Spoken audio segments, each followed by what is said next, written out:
Exodus. A biblical tale of miracles, catastrophes, history changed by the hand of God. From the burning bush to the death of the firstborn, scholars and enthusiasts pursue natural explanations for supernatural events. In laboratories, desert sands, and on volcanoes, will these theories provide proof that the miracles actually happened? What's the real story of Exodus? Is it possible that it never happened at all?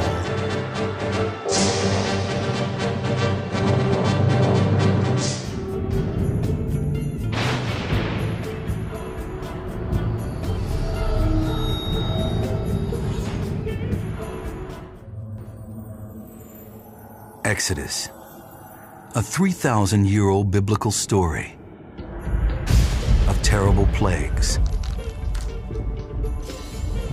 the parting of the Red Sea, the Israelites freed from slavery in Egypt. The book of Exodus is central to Judaism, Christianity, and Islam, the faith of billions. A story endlessly retold around ancient campfires, in sacred texts, and on film. The question is, did Exodus really happen as the Old Testament describes? I believe the events recorded in the book of Exodus are true events. There is no scientific proof for the story of the Exodus. I don't have proof, but I do have evidence. The stakes are high. The conflict over lands in the Middle East can be traced all the way back to the Old Testament. For centuries, the epic events of Exodus have driven people to search for explanations, for evidence. Scientists and enthusiasts have attempted to decipher miracles using techniques from the traditional to the bizarre. But the evidence remains tantalizingly slim. Ruins unearthed in Egypt reveal that ancestors of the Israelites may have lived there before the time of Exodus. Then an Egyptian engraving from 1207 BC placed the Israelites in Canaan, present-day Israel. What happened in between is unclear, except in the Old Testament. 3,000 years ago, Egypt is at the height of its power. Pharaoh has enslaved the Israelites. Now they must build Egypt's cities and great monuments. He fears the growing Israelite population. He decrees that their firstborn sons shall be put to death. A desperate mother tries to save her child. Adrift in the river, the infant is rescued by Pharaoh's daughter. The child is named Moses and grows up in the royal household. One day, Moses defends a slave from a vicious beating by killing his overseer. Now, he must flee for his life. Years pass. And then, alone in the desert, he witnesses a wondrous event. A bush burns but is not consumed. From the bush comes the voice of God. God commands Moses to confront Pharaoh and demand freedom for the slaves.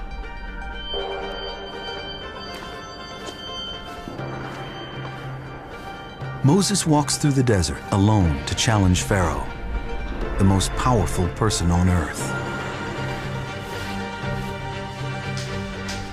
Moses demands freedom for his people. Pharaoh says no. In response, the God of the Israelites unleashes an apocalypse of natural disasters and disease upon the Egyptians. To save Egypt, Pharaoh is forced to free the slaves. God guides the Israelites out of Egypt, parting the Red Sea, raining manna from heaven and delivering them to the Promised Land, changing the course of history. Could this ancient epic be historically accurate?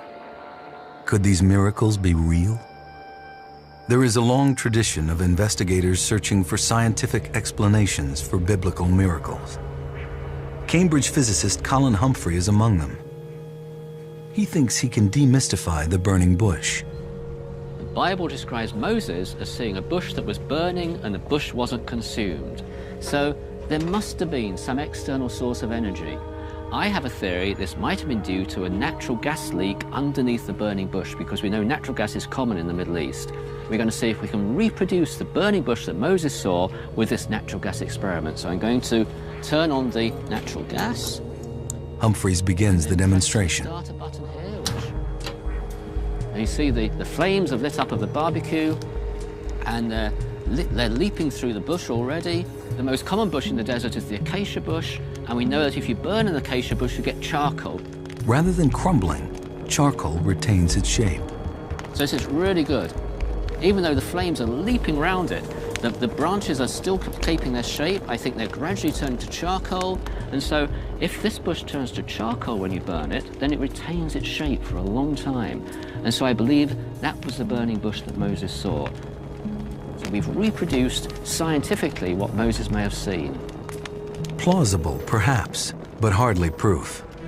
When it comes to the miracles of Exodus, explanations abound, from the sublime to the ridiculous. Perhaps one of the most daunting tasks for biblical investigators, finding natural causes for the plagues that fell upon the Egyptians like hammer blows. When Pharaoh refused to free the Israelites, heaven's wrath descended. The 10 plagues began. The water shall turn to blood, and the fish that are in the river shall die. The description sounds familiar to epidemiologist John Marr. He's seen millions of fish die in red waters from a profusion of microscopic algae called red tide. And when you look at it, you don't see the individual algae, which are microscopic, but collectively they turn the water red. They occur today around the globe, but they're almost always associated with salt water. Marr had no leads. Then, in 1995, something strange happened in a coastal river in North Carolina. 1 billion fish dead, the water red, the cause unknown. But then researchers found the culprit, a deadly microorganism called Pfiesteria. Pfiesteria was labeled the cell from hell because it killed millions, if not billions, of fish. If that occurred in North Carolina in the 1990s, why couldn't it have occurred in Egypt 3,000 years ago? For some who believe that science can explain the plagues, the red waters mark the beginning of a seemingly logical chain of events. Behold, I will smite all thy borders with frogs, into thine house, and into thy bedchamber, and into thine ovens. What explanation could there be for this population explosion? A natural check on frog populations are fish. Now, if the fish were to die, frogs would have come onto the land at the same time, millions of them. The Bible says the frogs were everywhere. And then they died. And they gathered them together upon heaps, and the land stank.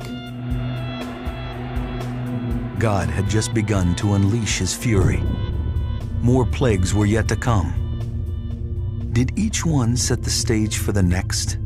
A chain of misery, illness, and death.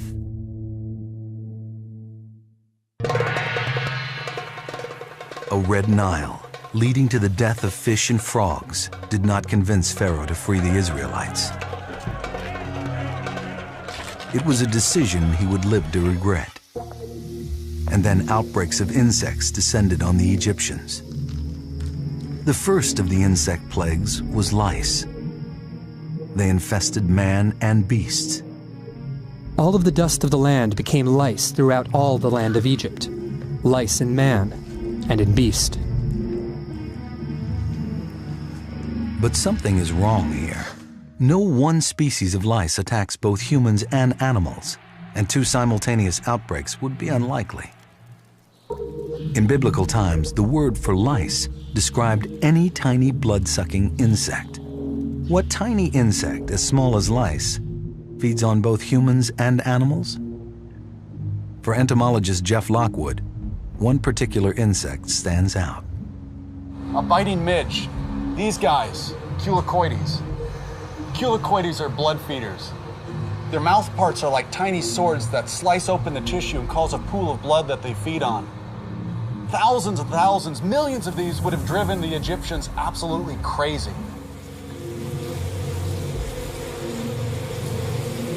The fourth plague was an even nastier insect pest.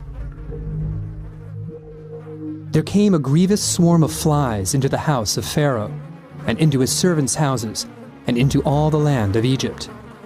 The land was corrupted by reason of the swarm of flies. For Lockwood, 2 consecutive insect outbreaks had to be more than a coincidence. Think back to the second plague, what we have is a bunch, heaps of dead frogs. A dead frog does double duty to produce a fly outbreak. If they're dead, they're not eating the flies, and if they're dead, they're certainly producing habitat that's good for flies. In this scenario, red toxic water could have led to dead fish and frogs, whose rotting bodies bred hordes of insects. And then the Egyptians watched their livestock die all around them. Cattle, horses, camels, oxen, and sheep all were destroyed. There is no disease or very few diseases that could afflict all those livestock simultaneously, so we have to look for some common cause. If it's not a common disease, we suspect that it's a common carrier of disease. Lockwood's prime suspect, the biting midge of the third plague, a common carrier of many animal diseases. A midge outbreak could have spread gruesome animal diseases like blue tongue and African horse sickness in epidemic proportions. The midge is just an absolutely ideal explanation. One common midge that's capable of transmitting diseases sufficient to sicken basically all of the Egyptians' livestock. Lockwood sees a pattern emerging. The plagues may be connected. Dead fish, then frogs, then insects, and now dead livestock. Each plague may have emerged from the previous one. Ecological pieces are now falling into place. Lockwood looks to the sixth plague, a disease that affects both humans and animals, to see if it too was triggered by an earlier plague. It shall be a boil breaking forth, with blains upon man and upon beast. There are several bacteria, such as anthrax, that can cause lesions and boils. Something had to spread the bacteria among the victims and do it quickly and efficiently. What would have carried it to both humans and animals? Let's think back to the fourth plague, the flies. It's houseflies versus stable flies in a test to find the best disease transmitter. We're going to use this yellow dye to mark the houseflies. The orange dye, the stable flies. The dye is going to substitute, in our case, for the bacteria. Lockwood sacrifices his arm to science, testing to see if either fly will transmit the dye to his skin.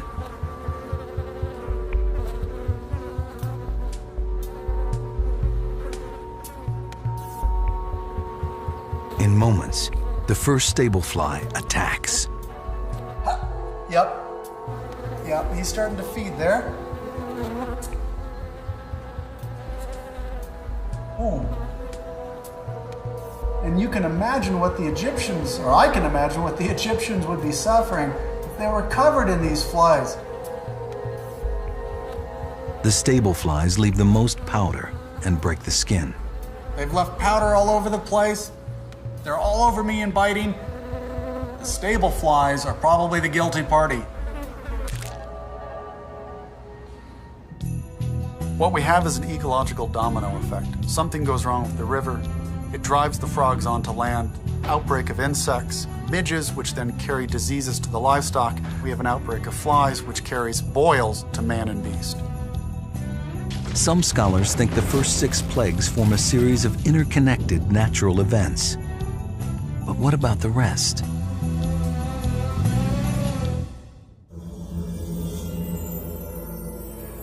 At this point in the story, God had severely punished Egypt. Still, Pharaoh refused to free the slaves. God was not done. The next 4 plagues formed another chain of devastation. Crop-destroying hail gave way to ravenous locusts. And the locusts went up all over the land of Egypt.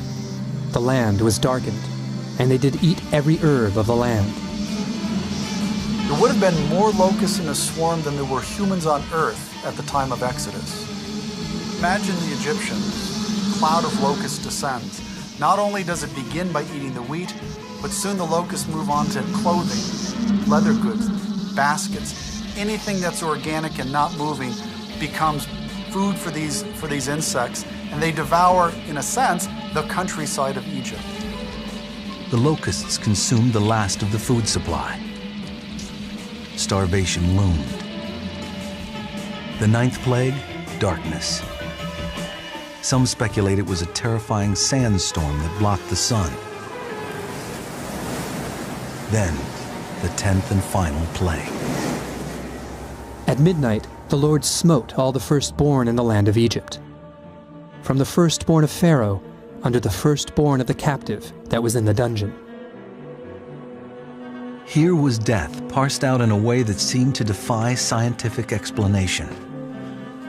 How could something have killed the Egyptians on a massive scale and spared the Israelites? Epidemiologist Martin Blaser has a grim suspicion about what happened. When you have a disease that affects both humans and animals, short time, a lot of people affected, a lethal disease, the list of possibilities is very small. Bubonic plague fits everything. Bubonic plague is spread by the bites of fleas, carried into human homes by rats. In the 14th century, Black Death wiped out 1/4 of the population of Europe. Blaser examined old death records. He found that in some European cities, plague killed Jews at only half the rate as the rest of the population. He suspects the Jews had been doing something that protected them, something that had also protected them in biblical times in Egypt. Some custom that prevented disease, like the dietary laws against eating pork. Pigs can carry a 30-foot tapeworm called tinea that can end up in humans, causing disability and death. Blaser focused on another ancient Jewish tradition. Every spring, Jews were required to clean out their stored grain. This law was so strict that even non-Jews living among them had to observe it. The Jews were empirical thinkers, and a long time ago they figured out the relationship between grain and plague. Eliminate grain, keep rats under control. By minimizing rats and fleas, Blaser believes the Israelites may have protected themselves from plague. The Egyptians, however, had no such ritual. Blaser thinks this was their undoing. The stage was set for Egypt's own Black Death. Or was it? There is nothing in the Black Death scenario that would account for such selective killing, the death of the firstborn only. There is no disease that we know of that just affects the firstborns, so I take that it's a metaphor for a disease that kills 1 out of every 3 or 4 people. John Marr believes the biblical account may have been literal. He set out to track down a more selective killer. The 10th plague was almost inexplicable. I was stumped. Then Marr heard about a contemporary case of children dying suddenly. Investigators at first suspected a mold had killed the children. This gave Marr an idea about the 10th plague. It was due to a toxic mold. His theory, grain saturated by hailstorms and stored in darkness, would have been susceptible to mold. Rare molds can wreak havoc on human health and can even cause internal hemorrhaging. With little else to eat, the Egyptians may have resorted to moldy, toxin-laced grain. Death would come suddenly, with no visible cause, as if the victims were touched by an angel of death. Still, why the firstborn? Marr found his answer, the final piece to the puzzle, in an Egyptian tradition. During the times of famine, the oldest Egyptian child would be given a double portion of food in order to stave off starvation. Instead of saving them, it killed them. The Bible paints a gruesome picture. The firstborn Egyptian children died. The rest of the population starved and was ravaged by disease. Pharaoh was defeated. He wanted the Israelites and their God out of Egypt. He told Moses to take his people and leave. The plagues came to an end. Using science imaginatively does produce some possible, if slightly far-fetched, natural scenarios for the supernatural plagues. But did they happen at all? Why do Egyptian sources never mention them? Could something else have weakened Egypt? Something that might have encouraged an exodus? On this point, the Egyptians are not silent at all. They say that death came from across the seas.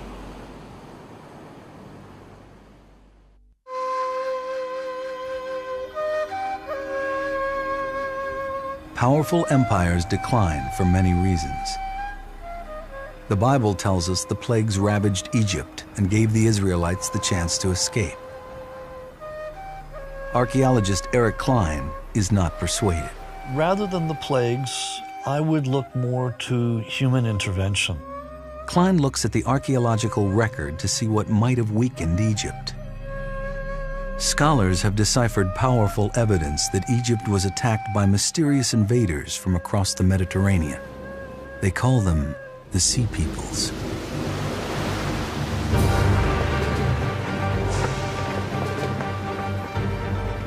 The attack of the Sea Peoples was probably the Egyptians' worst nightmare. And they are the fiercest warriors that the Egyptians have faced. And the Egyptians tell us that everybody went down in the face of these Sea Peoples. Only the Egyptians were able to stand, and even that was a Pyrrhic victory because the Egyptians were so weakened that they were never the same ever again. Although the Egyptians never mentioned the plagues, they did document these attacks in pictographs on the mortuary temple of Ramses III. Archaeological finds match these writings. I see no need for divine intervention when human intervention can explain it just as well, if not better. Weakened by these attacks, Egypt might have lost control of the Israelites. But did they flee? If so, where is the evidence? For that, we need to retrace the steps of their escape. The Bible says that 600,000 men and their families traveled through the desert for 40 years. Archaeologists would expect to find traces of such a large group. If the biblical numbers are correct and you've got 2.5 million people wandering around for 40 years, I would want to find entire landscapes denuded.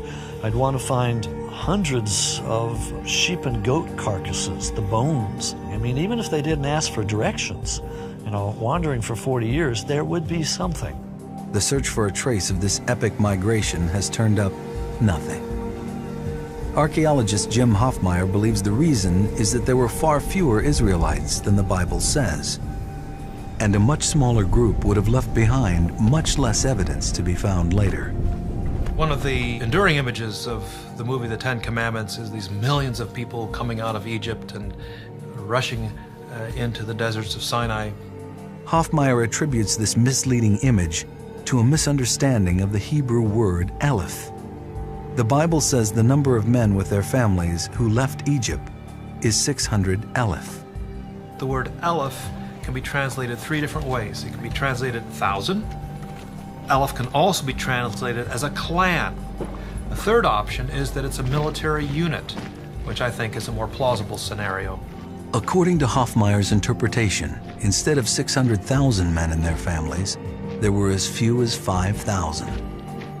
we're talking about a few tens of thousands, certainly not hundreds of thousands, adding women and children, making it millions. Whether tens of thousands or millions, no evidence of their passage out of Egypt has been found. The Israelites were trying to get out of there as fast as they could. They weren't carving monuments along the way saying, "Follow our trail." That rapid movement of people is not going to leave the kind of tangible archaeological evidence that one might expect.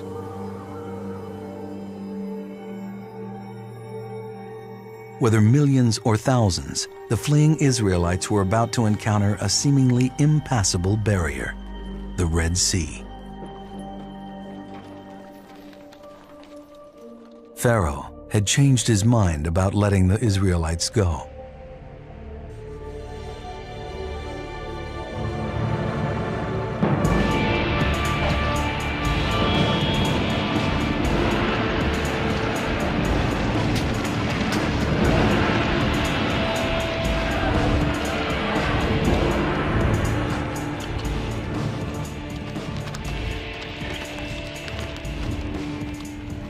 Pharaoh's army descended on the Israelites and trapped them by the shore of the sea.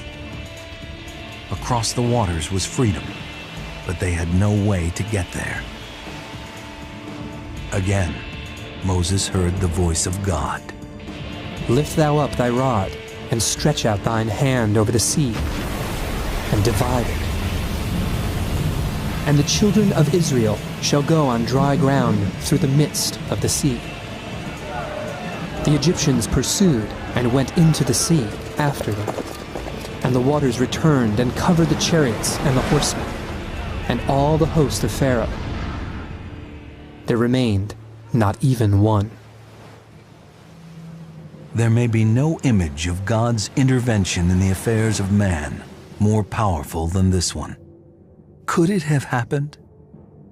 Perhaps more than any other miracle in the Old Testament, the parting of the Red Sea has intrigued scientists. Back in Cambridge, Colin Humphreys thinks he knows how the Red Sea parted. I believe the parting of the Red Sea occurred as described in the Bible, and I believe there's a natural explanation of how it happened. And we've set up an experiment here to show how this works. The Bible says that Moses stretched out his hand over the Red Sea, and a strong east wind forced the waters of the Red Sea back. The Israelites went across with water on their right-hand side and their left-hand side, and they walked across on dry land. The biblical description of the parting of the Red Sea is just a very precise description of a mechanism called wind set-down. Wind set-down occurs when a strong, steady wind literally blows water aside. If there's a ridge of land in the water, it can expose that ridge of land. Sometimes new theories require unconventional experiments. This is the parting of the Red Sea experiment. This leaf blower represents the strong east wind which blew the Red Sea back. This water trough represents the Red Sea itself, and these stones represent the land bridge that the Israelites crossed. Let's see if it works.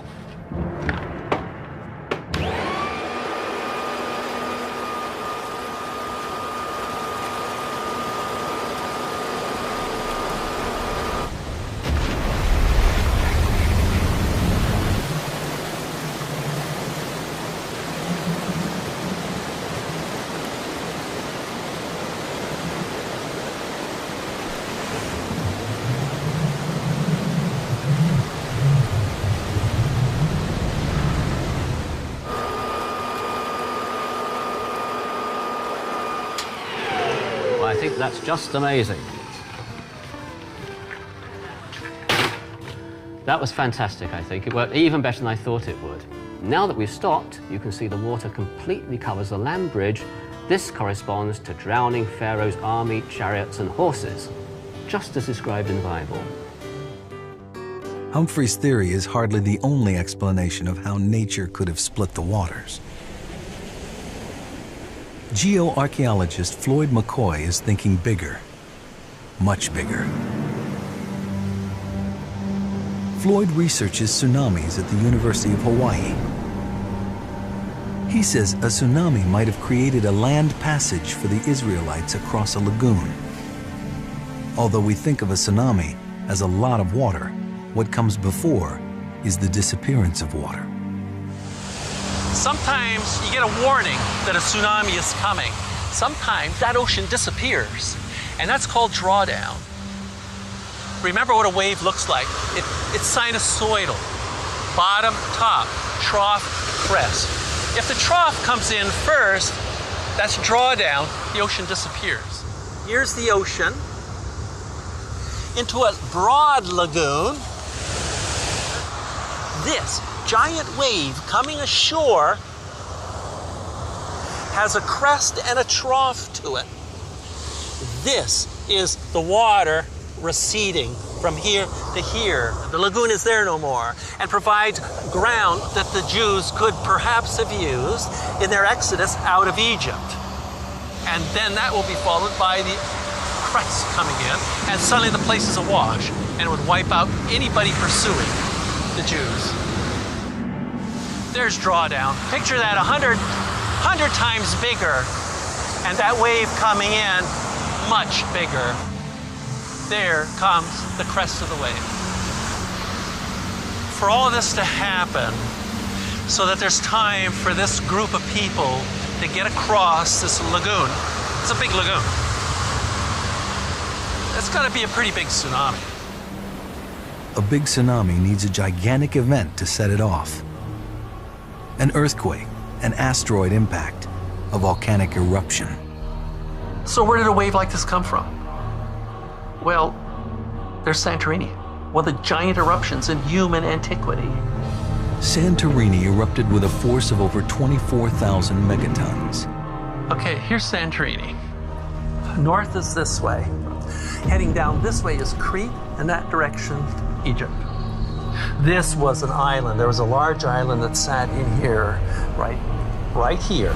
So here's this big eruption plume, right, rising up here. 40, 50 kilometers up. It collapses.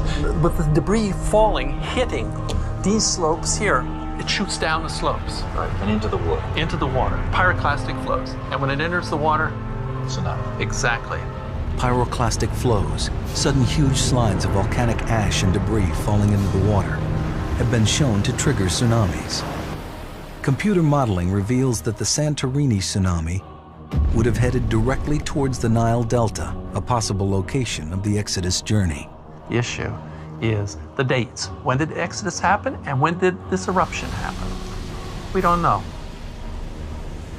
And there's a timing issue here. How wonderful that this suddenly happens just when you're there to allow you to cross, and then the crest of the tsunami comes washing in and to take out the bad guys behind you.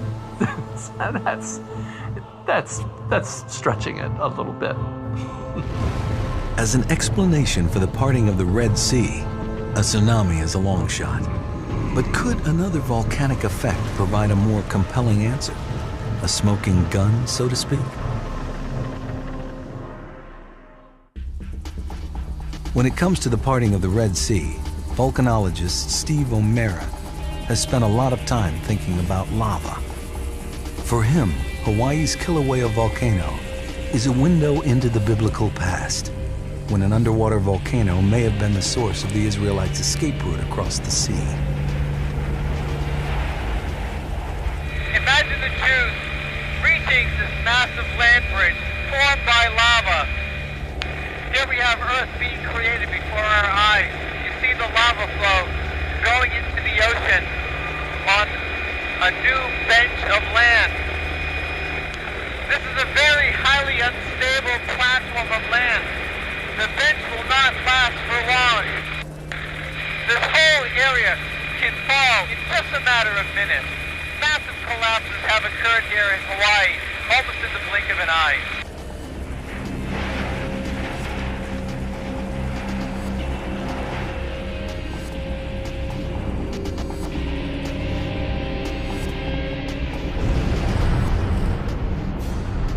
The Red Sea forms part of the Great African Rift System.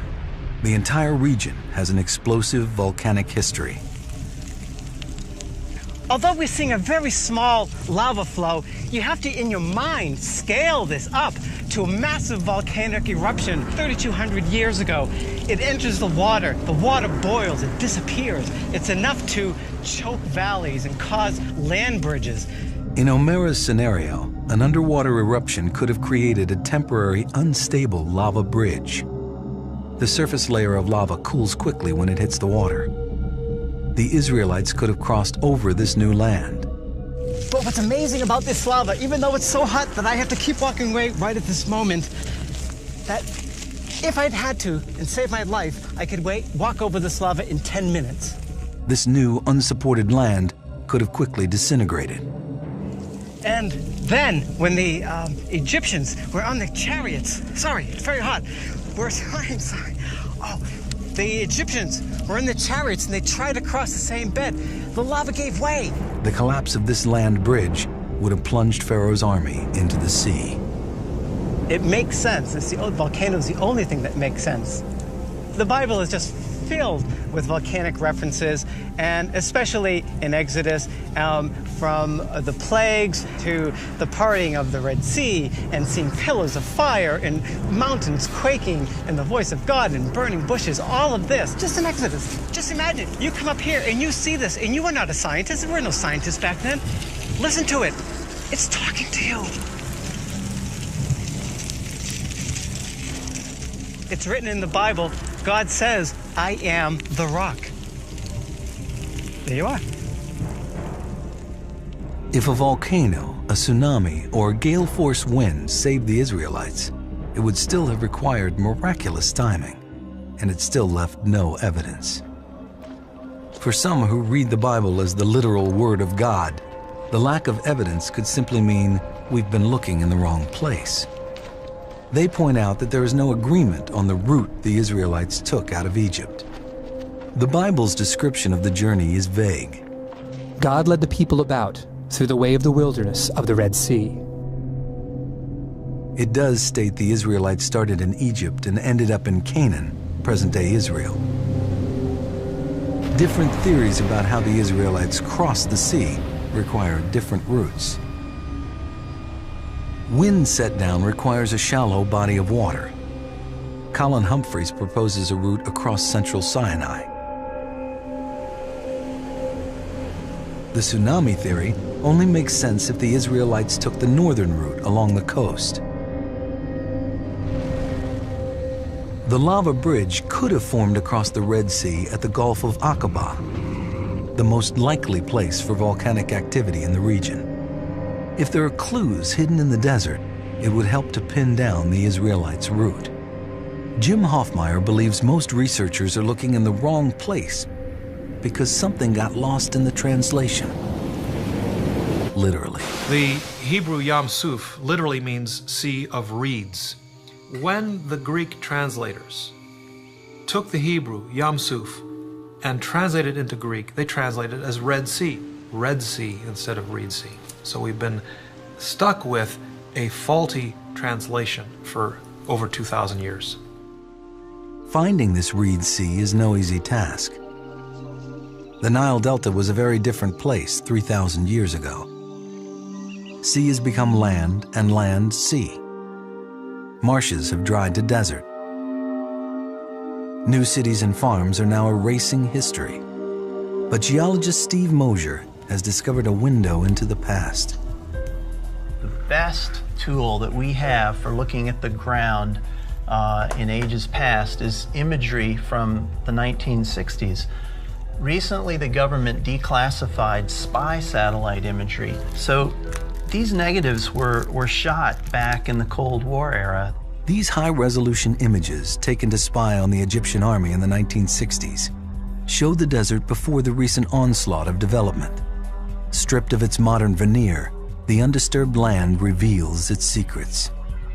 The dark areas suggest the locations of ancient bodies of water. One of them could have been the Sea of Reeds. To confirm his suspicions, Mosier tests soil samples from the area. I want to try to figure out, by looking at the texture and looking at the fossil content, the shells that are in it, what kind of environment was. Was it a swamp? Was it a stream? Was it a lake bed? Or was it some kind of a marine lagoon? Mosier has been collaborating with Jim Hoffmeyer. From the satellite photos and the soil tests, they discovered traces of an ancient body of water called Lake Bala. Hoffmeyer suspects this is the Bible's Sea of Reeds. This is our Balach, our Yam Suf, our hypothetical Yam Suf. All in here is all this dark area. The lake itself may not be any older than 5,000 years. Well, that's old enough for our purposes. Sure. Although Hoffmeyer has unearthed the remains of 2 Egyptian forts near this lakebed, he has found no Israelite artifacts. Is it conceivable that 3,000 years later, evidence remains hidden in the desert? Most archaeologists think not. But one man thinks he has found something, a sort of holy grail of Exodus archaeology, evidence of Pharaoh's army and miracles showered down upon the Israelites.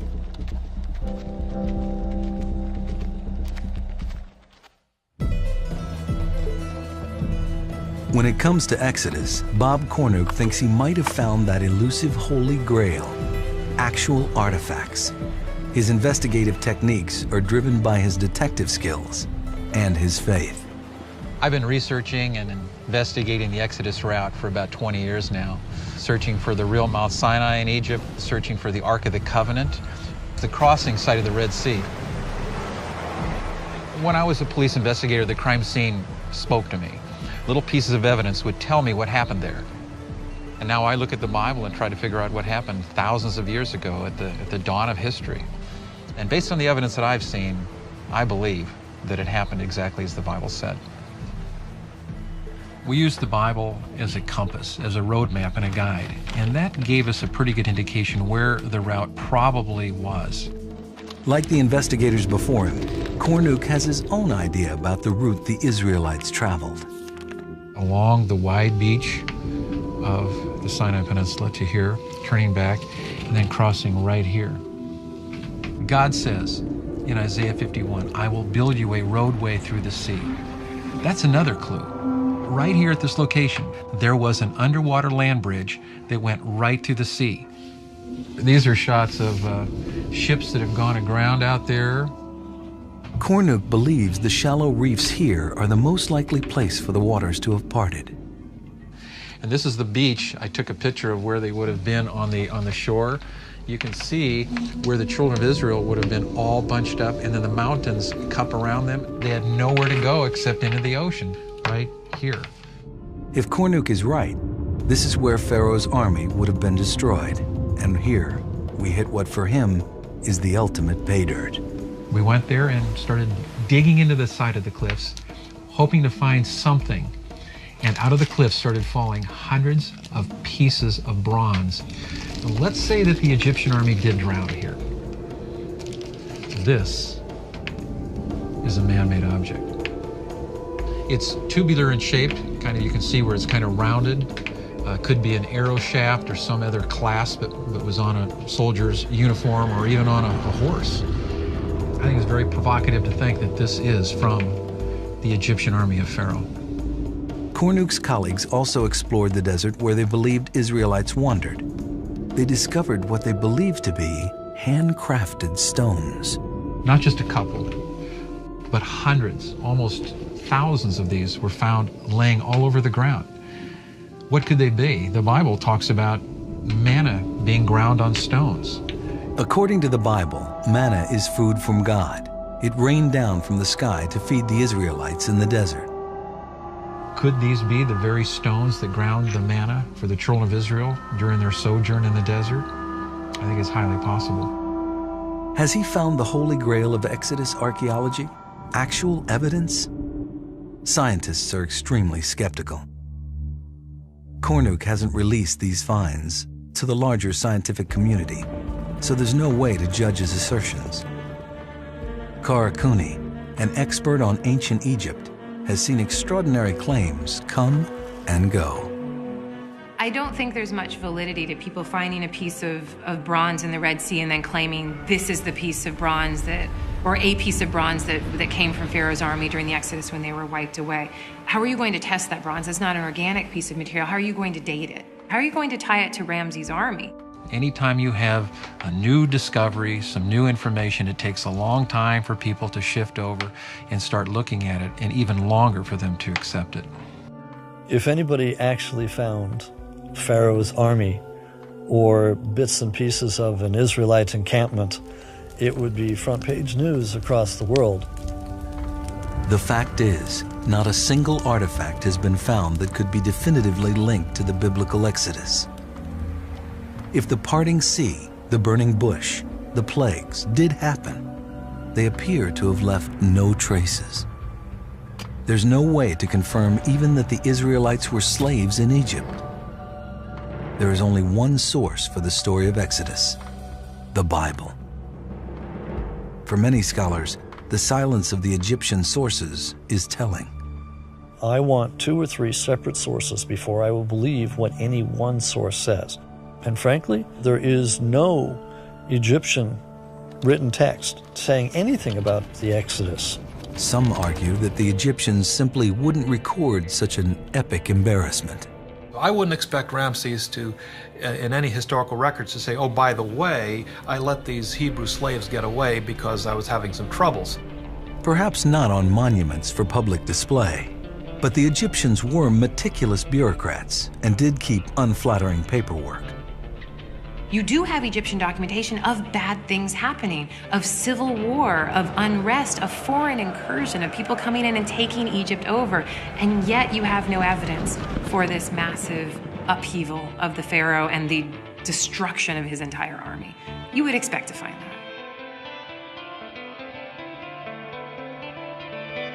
that. Looking at Exodus solely through the lens of science, we know only a few hard facts. Ruins suggest that people of Semitic origin may have lived in Egypt around 1600 BC. About 400 years later, an Egyptian tablet states a people called Israel lived in Canaan, present-day Israel. What happened in between, the time Exodus supposedly took place, is a mystery. Scientific explanations offered for the many miracles of Exodus, though intriguing, take us no closer to proving it happened. And the archaeological and historical records remain resolutely silent about these epic events. We do not have a single shred of evidence to date. There is nothing archaeologically to attest to anything from the biblical story. No plagues, no parting the Red Sea, no manna from heaven, no wandering for 40 years. The most likely reason that we're not finding any evidence for the Exodus in Egypt is that it didn't happen the way that the Bible said it did, or that it didn't happen at all. But even skeptics admit that precious grains of truth might lie at the heart of the narrative.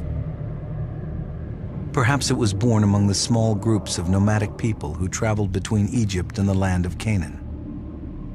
I think there's a very good chance that what actually took place was a series of migrations, waves of migrations, if you will, over 300 or 400 years of people leaving Egypt and making their way up to Canaan in 1s, 2s, 3s, maybe even 10s, hundreds at the most. The story of the nomads' journeys was perhaps told and retold, passed down from generation to generation, until it became an epic. Despite the lack of evidence, the story of Exodus endures. It helped shape the modern world. The tale of the liberation of a people and the triumph of their one God over many has resonated through the ages. Revealed word, revealing mythology, the truth of this story can only be answered in the heads and hearts of each individual. But surely the questions are worth asking. We have yet to find any indication from any kind of archaeological source that it actually took place. For people who have religious convictions, they don't need proof. It all boils down to this is a supernatural event, and you can't explain it in any other way. Ultimately, the power of Exodus lies more in faith than in science. There's no real scientific proof that the Exodus took place, but as a Christian or as a Jew, you shouldn't need scientific proof to be a person of faith. Faith doesn't need to be scientifically proven, nor should it be. It's faith. Perhaps someday, the wilderness will reveal some bit of incontrovertible evidence that Exodus happened. But for now, the desert keeps its secrets.